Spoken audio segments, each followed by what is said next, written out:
Claude Code is Anthropic's specialized coding assistant built into VS Code, JetBrains, and other IDEs. It focuses on deep code understanding, multi-file refactoring, project-wide searches, and natural language execution of coding tasks.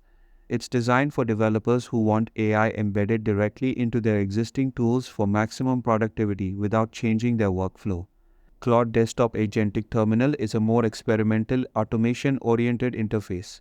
Instead of just helping you write code, it can autonomously run commands, manage shell workflows, execute Git operations, and even orchestrate complex multi-step tasks without constant manual input. This makes it feel more like having an AI developer intern who can take action, not just give advice.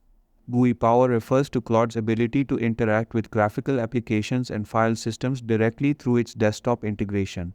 This includes opening and editing files, managing folders, controlling apps, and providing intelligent context-aware assistance within your operating system. Combined with Claude's large context window, it allows for powerful cross-app workflows, for example, reading a long technical document, updating a spreadsheet, and generating related code without switching tools.